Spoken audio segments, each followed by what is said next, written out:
Hello and अस्सलाम वालेकुम viewers, उम्मीद करता हूँ आप सब लोग खैरियत से होंगे, खुश होंगे और बेहतरीन तरीके से अपनी ज़िंदगी गुजार रहे होंगे। मुझे कहते हैं अली अजबत और प्रोग्राम स्टार स्पोर्ट्स के साथ स्टार एशिया के प्लेटफॉर्म से लाइव में आपकी खिदमत में हाजिर हुआ हूँ। नाज़रीन, अगर बात करें चैंपियंस कप के एतबार से तो चैंपियंस कप का जो सिलसिला है वो अब एंडिंग लाइन की तरफ जा रहा है। और अगर क्वालिफायर के हवाले से बात करें और लेमिनेटर के हवाले से बात करें तो पहला क्वालिफायर जो है वो बेसिकली पैंथर्स और मार्क हॉर्स के दरमियान खेला जाएगा, और दूसरा जो लेमिनेटर 1 की अगर बात की जाए तो वो भी बेसिकली स्टैलियंस और लायंस के बीच खेला जाएगा। तो बड़ा एक्साइटिंग कंटेस्ट होने वाला है। लेट्स सी, मार्क हॉर्स जो है वेरी टॉप है।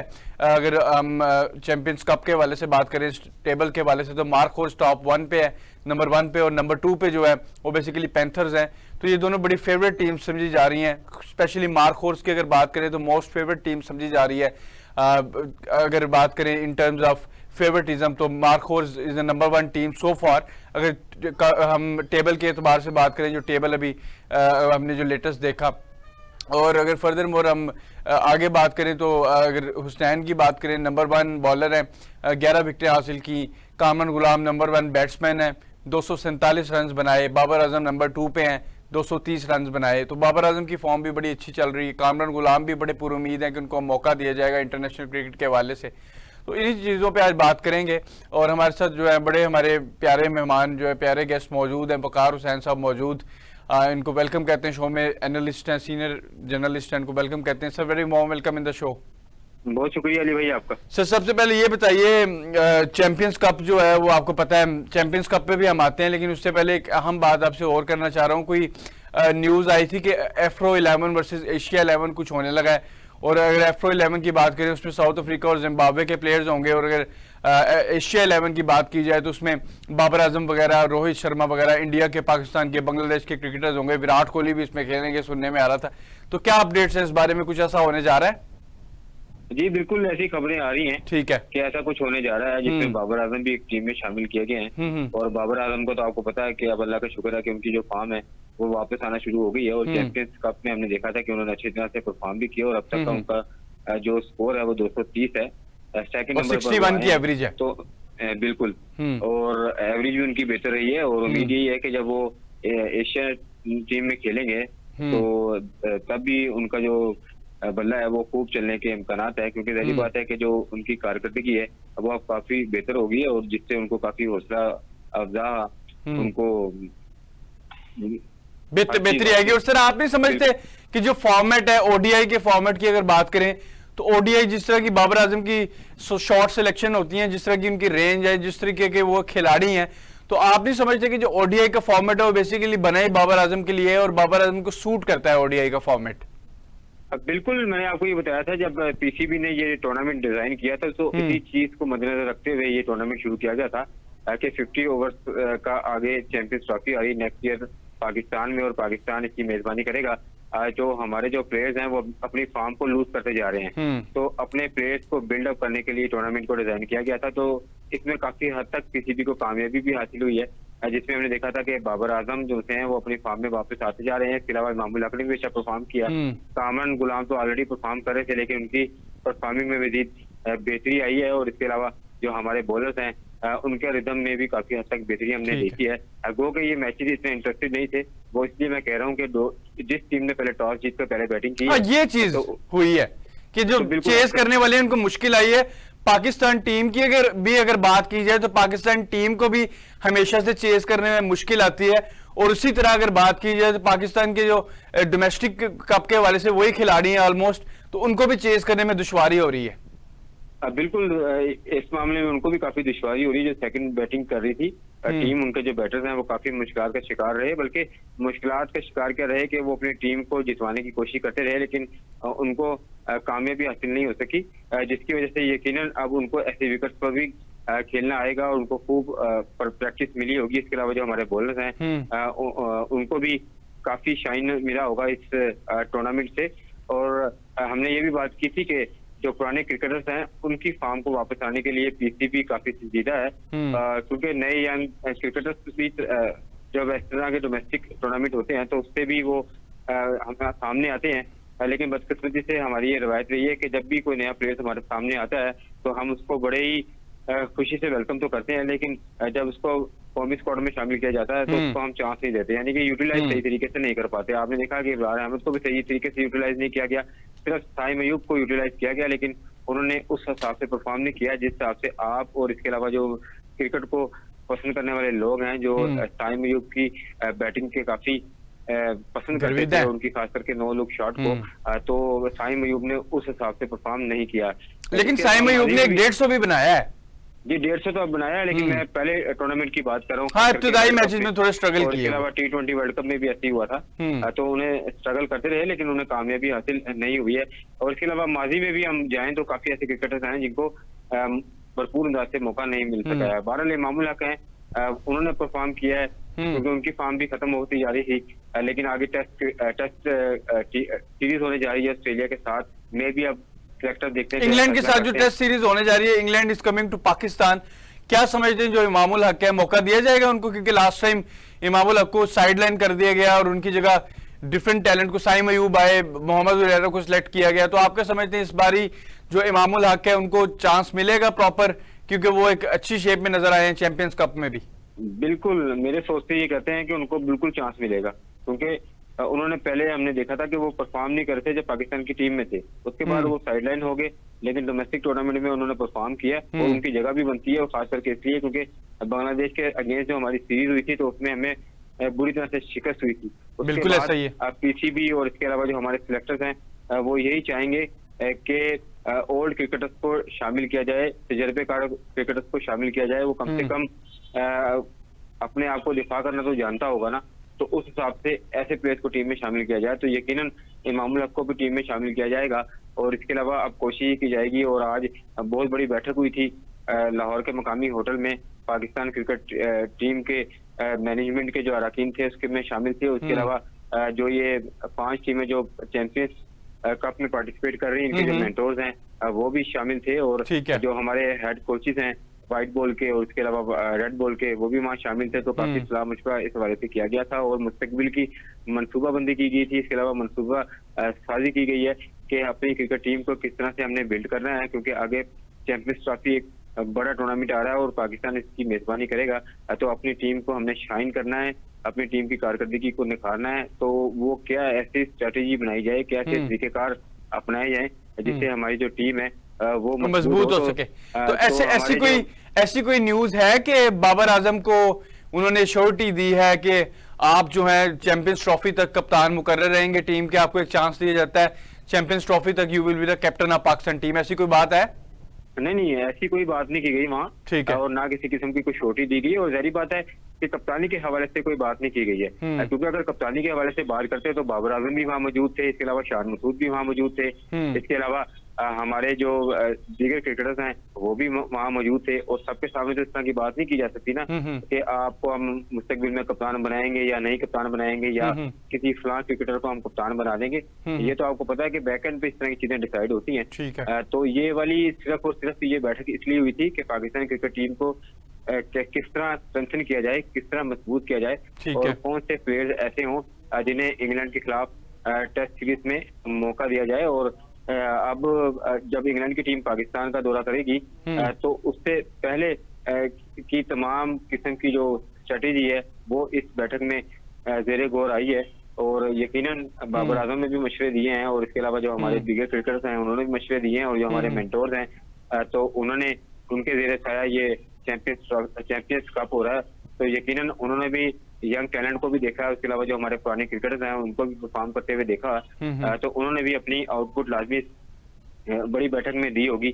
और इसके अलावा टेस्ट सीरीज के बाद हमने हमारी जो टीम है उसने ऑस्ट्रेलिया का टूर करना है, तो यही कहा जा रहा है कि जब तीसरा टेस्ट मैच होगा इंग्लैंड के अगेंस्ट, तो जब जो हमारे सिलेक्टर्स हैं, जो आज की हुई बैठक है इसमें जो खिलाड़ियों के हवाले से सलाह मशवरे किए गए होंगे तो उनको ज़ेरे गौर लाया जाएगा, और आज की बैठक से ही मुतल्लिक जितने भी क्रिकेटर्स को मौका दिया जाए, किन क्रिकेटर्स को मौका ना दिया जाए, ठीक है। तो उसके हवाले से जो सिलेक्टर्स हैं वो बकायदा तौर पर टीम अनाउंस करेंगे। और कम्युनिकेशन के हवाले से भी थोड़ा सा बताइए, खिलाड़ियों को थोड़े से तहफ्फुज़ात मौजूद हैं कि वो कहते हैं कि जब हम कम्युनिकेट करते हैं, क्योंकि पाकिस्तान के मोस्टली जो प्लेयर्स हैं उनको इंग्लिश नहीं आती, आपको भी ये पता है, ये कोई ढकी छुपी बात नहीं है। तो अगर बात करें, हम उर्दू लैंग्वेज का इनको सहारा लेना पड़ता है। तो अगर बात करें इन टर्म्स ऑफ कोचेस के हवाले से, वो इंग्लिश बोलते हैं, उनकी जो फर्स्ट लैंग्वेज है वो इंग्लिश है। तो आप क्या समझते हैं कि कुछ ऐसी भी बात एक सामने आई थी कि जो प्लेयर्स हैं उनको थोड़े से तहफ्फुज़ात हैं, वो लोकल कोच भी एक चाहते हैं कि जो कम्युनिकेट करके आपको बता सके, तो ऐसी भी कोई बात है? नहीं, ऐसी बात तो कोई नहीं है इस हवाले से, क्योंकि माजी में भी हमने देखा था कि जो इंग्लिश कोचेस थे वो हमारी टीम की कोचिंग करते रहे हैं, और इसके अलावा आपने देखा था कि बाबुलबर भी इंग्लिश कोच थे, उनको भी इंग्लिश ही आती थी। इवन मिकी ऑर्थर भी करते रहे हैं, मिकी ऑर्थर भी करते रहे हैं, और इसके अलावा वाटमोर भी करते रहे हैं। तो ऐसी कोई बड़ी इसमें कोई पीसीबी के जो ऑफिसर्स हैं और उसके अलावा जो हमारे क्रिकेटर्स हैं उन्होंने इस किस्म के कोई तहफ्फुज़ का बकायदा तौर पर इतना स्ट्रॉन्ग इजहार नहीं किया। लेकिन ये है कि तमाम के तमाम जो लड़के हैं बस अपनी इस वक्त जो फोकस उन्होंने किया वो अपनी फिटनेस पे किया हुआ, क्योंकि पीसीबी का ये कहना है कि वो फिटनेस पर किसी किस्म का कोई कंप्रोमाइज नहीं करेंगे, और तमाम पुराने क्रिकेटर्स और इसके अलावा जो नए क्रिकेटर्स हैं उन्होंने अपने आप को शो करने की बड़ी कोशिश की है। अब आपको पता है कि आगे क्वालिफाई होने जा रहा है, उसके अलावा एलिमिनेटर 1 होगा, फिर एलिमिनेटर 2 होगा, फिर फाइनल खेला जाएगा। अभी भी 4 मैचेस बाकी हैं, तो इसमें परफॉर्म करने वाले और उसके अलावा जो खेलने वाले जो प्लेयर्स होंगे वो कोशिश ये करेंगे कि वो अच्छी तरह से परफॉर्म करें। और जो आज की बैठी थी तो उसमें ये भी डिसीजन हमारे जरा जाते हैं कि लिया गया था कि वो चैंपियंस कप में जिन नए क्रिकेटर्स ने परफॉर्म किया है उनको भी जेरे को लाया जाएगा। मे भी उन्हें इंग्लैंड के अगेंस्ट चांस दिया जाए, नहीं तो दोहरा। ये अच्छी बात है। और एक चीज ये भी बताइए, इस पे भी आते हैं, लेकिन ये बताइए फिटनेस के हवाले से भी आपने बात की, बड़ी अहम बात है। और पाकिस्तान जो आज अगर बात करें ओवरऑल, पाकिस्तान जो बाकी टीमों से थोड़ा पीछे है, उसकी एक वजह ये भी है कि फिटनेस का म्यार उस तरह नहीं है। तो अभी आपने जब चैंपियंस कप देखा, आपने भी इसको एनालाइज किया, आपने भी इसको यकीनी तौर पर कवर किया होगा अपने टीवी प्लेटफॉर्म के एतबार से भी, लेकिन मुझे ये बताइए, what do you personally feel कि आपने जो खिलाड़ियों को खेलते हुए देखा, उनकी कोई फिटनेस आपको बेहतर होती हुई नजर आई है? कोई चेंज नजर आई है खिलाड़ियों के बॉडी लैंग्वेज में इन टर्म्स ऑफ फिटनेस? बिल्कुल, मुझे तो प्लेयर्स काफी चार्मिंग दिखाई दी है, उनकी फिटनेस काफी बेहतर दिखाई दी है। खास करके जो मोहम्मद रिजवान है वो भी काफी फिट दिखाई दी है। इवन के जो सरफराज अहमद है जो मेंटोर है, लेकिन उनकी जो फिटनेस है वो भी काफी, उन्होंने एक मैच खेल भी लिया, बल्कि डॉल्फिन्स की तरफ खेल भी लिया है, और मैच में हमने देखा था कि उन्होंने अच्छी फिटनेस का मुजाहरा किया और अच्छे खेल का मुजाहरा किया, और अपने चाहने वालों को बताया है कि वो अभी भी पाकिस्तान टीम का हिस्सा बन सकते हैं। उसके अलावा जो दीगर क्रिकेटर्स हैं, मामूल हक है, उन्होंने भी जबरदस्त किस्म की परफॉर्मेंस दिखाई है। और शादाब खान भी काफी अरसे से हमने देखा था कि वो भी अनफिट दिखाई दे रहे थे, लेकिन इसमें भी वो काफी चार्मिंग दिखाई दी है। और इसके अलावा जो नसीम शाह हैं और शहनशाह अफरीदी हैं, अगर फिटनेस के हवाले से बात की जाए तो उनकी फिटनेस काफी बेहतर है, और उम्मीद ये है कि डे बाय डे वो अपने आप को मजीद ग्रूम अप करेंगे और पाकिस्तान की टीम का हिस्सा बनकर कोशिश ये करेंगे कि पाकिस्तान को। और ये बताइए, शाहीन की इंजरी के हवाले से क्या अपडेट है? शाहीन की इंजरी भी अब काफी बेहतर है, ठीक है, क्योंकि जो फास्ट बॉलर होता है जब वो इंजरी से रिकवर करता है तो उससे काफी मसले मसाइल होते हैं। नहीं तो वो क्या हैम था, हैमस्ट्रिंग थी, क्या था वो? बिल्कुल, हैमस्ट्रिंग का हवाले से ये बताया गया है कि उनको इस किस्म की इंजरी का वो शिकार थे, लेकिन जब उनको मौका दिया गया तो हमने देखा था कि वो काफी फटीग महसूस कर रहे थे अपने आप को, लेकिन अब चैंपियंस कप में हमने देखा था कि वो काफी अपने आप को बेटर महसूस कर रहे हैं। और उम्मीद यही है कि जो वक्त गुजरता जाएगा, दिन गुजरते जाएंगे, तो वो अपनी फिटनेस को मजीद बेहतर करने के लिए इकदाम करेंगे। और अब उनका बनता भी है यही है, क्योंकि शहनशाह अफरीदी हमारे मेन बॉलर हैं, ठीक है, उनका फॉर्म में आना हमारे लिए बहुत जरूरी है, और खास करके नसीम शाह का फॉर्म में आना हमारे लिए बहुत जरूरी है। और अब तो अल्लाह का शुक्र है और हमारे लिए बड़ा खुशाइंद है कि जो बाबर आजम है वो भी अपने फॉर्म में वापस आते जा रहे हैं। बड़ी क्रिकेटिंग शॉट उन्होंने खेली है और उनकी बैटिंग देखकर काफी मजा आया, और उम्मीद यही है कि वो आगे भी इसी तरह ही अपनी फॉर्म को कंटिन्यू रखेंगे और इंशाल्लाह आवाम को मायूस नहीं करेंगे। अच्छा, जो प्लेयर्स हैं जिस तरह कामरान गुलाम है नंबर 1, 247 रन बनाए, 61 की एवरेज, बाबर आजम नंबर 2 पे, खैर वो तो पाकिस्तान का हिस्सा भी हैं और हिस्सा रहेंगे भी। तीसरे नंबर पर तैयब ताहिर हैं, उन्होंने भी तकरीबन 230 या इस तरह कुछ रन बनाए हैं।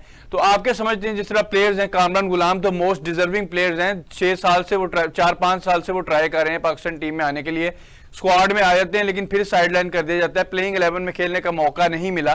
तो पर्सनली क्या बिलीव करते हैं कि Kamran Ghulam is a most deserving candidate जो कब से पीसीबी के दरवाजे खटका रहे हैं कि उनको टीम में जो जगह दी जाए, तो अब वो टाइम आ गया, क्योंकि कामरान गुलाम ने खुद भी एक स्टेटमेंट दी है कि मैं बड़ा मुतमईन हूं कि मुझे अब चांस दिया जाएगा।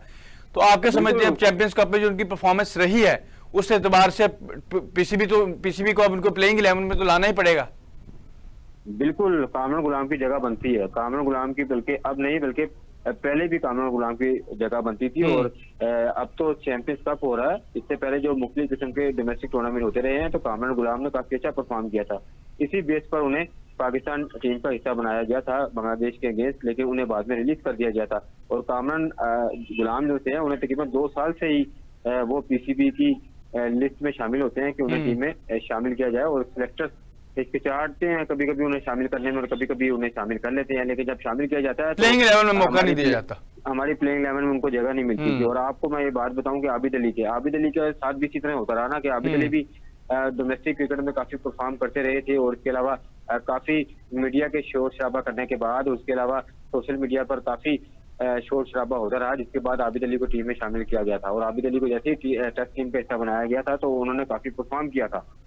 तो माजी में भी हम ये कह रहे हैं कि कई क्रिकेटर्स ऐसे थे जिन्हें निगलेक्ट किया गया था। अच्छा, मोहम्मद अब्बास भी उसकी एक मिसाल है, कितना अच्छा रिवर्स स्विंग वो करते थे। बिल्कुल, आज देखें कि काउंटी में कितना अच्छा परफॉर्म कर रहे हैं मोहम्मद अब्बास। बल्कि मोहम्मद अब्बास ने भी आज शिकवा ये किया, उनसे किसी ने पूछा कि आपको टीम में शामिल नहीं किया जा रहा, तो उन्होंने कहा कि इस हवाले से तो आपको पीसीबी ही बेहतर बता सकता है कि वो किन टेक्निकल बुनियादों पर और पता नहीं क्या वो चाहते हैं कि क्या ऐसा किया जाए कि उन्हें कौमी टीम का हिस्सा बनाया जाए, क्योंकि काउंटी क्रिकेट में जो मोहम्मद अब्बास है वो काफी अच्छा परफॉर्म कर रहे हैं। उनकी अच्छा, फिर एक एग्जांपल यासिर शाह की भी है कि किस तरह उनको साइडलाइन कर दिया गया। वेस्ट इंडीज सीरीज में जब वो सीरीज आपको जितवाने वाले बॉलर थे, आखिर में उन्होंने गैब्रियल की जो विकेट भी हासिल की आखिरी जब 1 ओवर पहले, और उसके बाद अगर बात की जाए ओवरऑल कंटेक्स्ट के हवाले से तो यासिर शाह को जिस तरह साइडलाइन किया गया वो आपके सामने है। बिल्कुल अली, हमारा ये शुरू से अलमिया ये रहा है कि जो हमारा मेन क्रिकेटर होता है तो उसको हम यूटिलाइज तो करते हैं लेकिन बहुत कम अर्सा यूटिलाइज किया जाता है, उसके बाद उसको साइडलाइन किया जाता है। यासिर शाह एक बहुत अच्छे बॉलर है और दुनिया में ऐसा नहीं होता। दुनिया की जो टीमें होती हैं वो पहले देखती हैं कि हमारा ये प्लेयर बड़े टॉप का प्लेयर है, अब इसको हमने रिलीज करना है, तो वो उसका मुतबादिल प्लेयर लेकर आती है। हमारे पास पीसीबी के पास इसी चीज का फुकदान नहीं, हमारा अगर बेंच देखें, बेंच तो बिल्कुल है ही नहीं हमारे पास। बिल्कुल, हमारे पास स्पिनर्स नहीं है। एक इब्रार अहमद रह जाते हैं, इब्रार अहमद को मौका नहीं दिया जाता है। इब्रार अहमद को भी कितना कौमी स्क्वाड का हिस्सा बनाया जाता है लेकिन उसको प्लेइंग 11। अच्छा, ये जो क्रिकेटर्स हैं जिस तरह उसामा मीर है, अबरार अहमद है, जाहिद महमूद है, आप नहीं समझते कि ये शॉर्टर फॉर्मेट्स के प्लेयर हैं? बिल्कुल शॉर्टर फॉर्मेट के ये प्लेयर हैं, लेकिन आप ये देखें कि नुमान हमारे पास बड़ा अच्छा स्पिनर था, नुमान अली हमारे पास, नुमान अली और सज्जाद भी थे, साजिद थे, गालिबन साजिद महमूद, साजिद, बिल्कुल। तो वो भी काफी अच्छा परफॉर्म करते रहे हैं और हमने ये देखा था कि मुस्तकबिल में ये मुतवातर पाकिस्तान टीम का हिस्सा रहेंगे, ऐसा हमें महसूस हो रहा था जिस तरह के अंदाज से वो परफॉर्म कर रहे थे। लेकिन जैसे टेस्ट सीरीज आती रही तो उन्हें साइडलाइन कर दिया गया। तो जब प्लेयर्स के साथ आप मुकम्मल तौर पर इंसाफ नहीं करेंगे तो प्लेयर्स इससे उसका हौसला बुलंद नहीं होगा, बल्कि उसका जो कॉन्फिडेंस है वो काफी लूज हो जाएगा।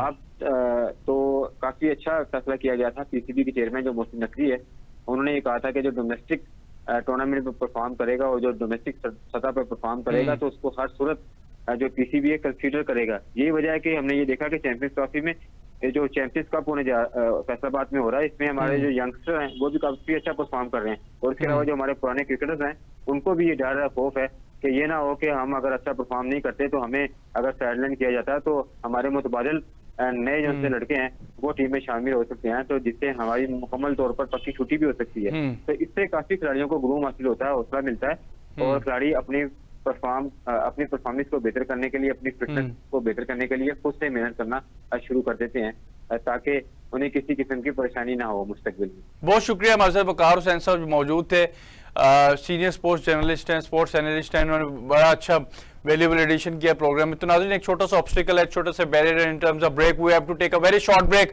हमारे साथ रहिएगा, वी बी राइट बैक।